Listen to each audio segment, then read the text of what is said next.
Hyper-exposed affinity simply means to be liked, right? It's really quite straightforward. In your experiences, have you noticed people tend more to buy the product or more so the person recommending the product? Really, let's not overthink this observation. People like saying yes to those they like. How many times have you gone to a particular restaurant for a particular server or, that one bartender? When you take a step back and absorb the magnitude of simply being liked, you'll recognize the trillion-dollar food and beverage industry, which yields, very obvious winners and losers, is merely just another example. Really think about it. These establishments are all competing with the same exact product as a cow, right?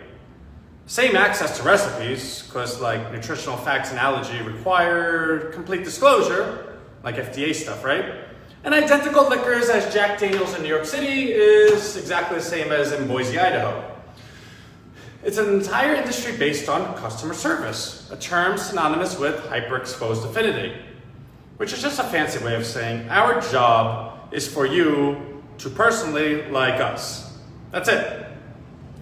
The following are the 4 ways to practice this principle.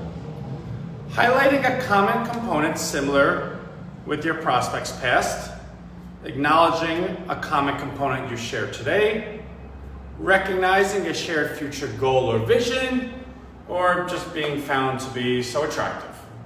The power of this principle is directly proportional to the magnitude of the similarity. Like a shared name earns you consideration. Hey, your name's Anthony, so is mine. A shared hometown earns you preference. A shared medical condition earns you priority. Does that make sense? And as for attractiveness, it's really subjective, but I think we know what it looks like when we see it, right? So here we go. Sit back and allow Uncle Anthony to tell you another story. Many years ago, my first corporate sales position was as a mortgage broker amongst the boardroom of men, twice my age, during our nation's biggest mortgage boom. With my unique skill set and persuasion, it really was very easy to be our top producer, whatever. I was making more money than I knew what to do with. In fact, once you make more money than you need to live, like a life of satisfying your wants, what is your motivation? You need to find something to make more. Well, there was this mortgage rep. I will never forget her. Erin. Erin was the most radiant 24 years young angel. She had this Hollywood smile, her lips just up to her dimples, flashing chiclets, sparkling white teeth. She was literally the most magnetic light tower, like a siren in Greek mythology, alone in a room of no one else. You would see grown men trail her perfume like Pepe Le Pew as she angelically blessed each cubicle with, "Hi, my name is Erin of National City Mortgage. What is your name?" You see, once you met her, you can never unmeet her. Her attention was our motivation. Every other Tuesday, our office was dressed for picture day, grown men resorting to being schoolboys, to even bringing their lunch that day just short of a name on their brown paper bag. And when Erin arrived, the world stopped. Like a princess, she could make every member feel her presence from any distance.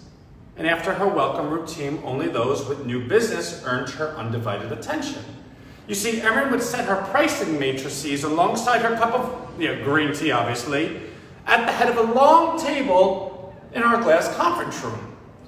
And one at a time, those men with new prospective business would wait in line to personally sit with her to be seen by all.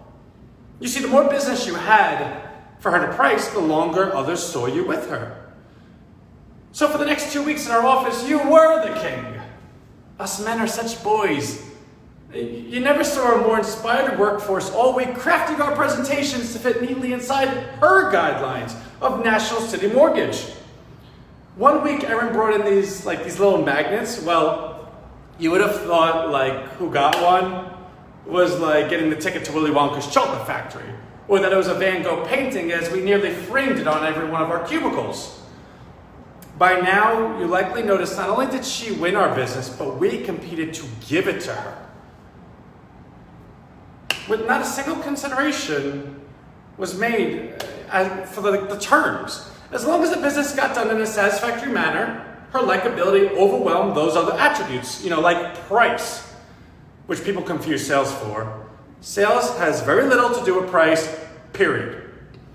The power of this technique is inextricably tied to self-value and trust. You see, as you make someone like you, it's now important for them to make you like them. Even more so, if they believe you like them, they trust the direction you are suggesting they mobilize towards, as it doesn't compute along their rational path of expectations for someone who they believe likes them to then purposely harm them, right?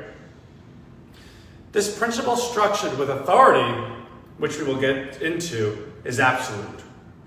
Overwhelmingly efficient by the means of a comfortable trance of accomplishment by our targets.